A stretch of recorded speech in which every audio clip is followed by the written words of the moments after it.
1,30,000 অনেক তো মাছ দিছে ভাই।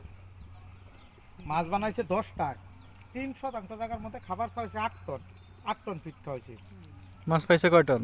মাছ ধরুন কালকা নিচে 62, আজকে 70 তুলে থুইছে, আর হিসপার রয়েছে। 130, 3% তো 130 মন পাইছে।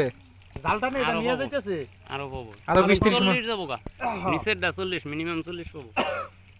3% তো 140 মন, তো আরে এ মাছ 170 এর টার্গেট, 170 এর টার্গেট। 170 এর টার্গেট। মাছটা তো পুরো শিল্পের পর্যায়ে নিয়ে গেছে। হ্যাঁ, অসম্ভব সব পুকুরে। আমি কালকে আইছি একবার দেখতে, রাস্তা হইলাম, দেখে এলাম পুকুরতে। কিভাবে এটা পারলো সে? কি এই যে এইটু কানি বেড়ে মাছ তুলে।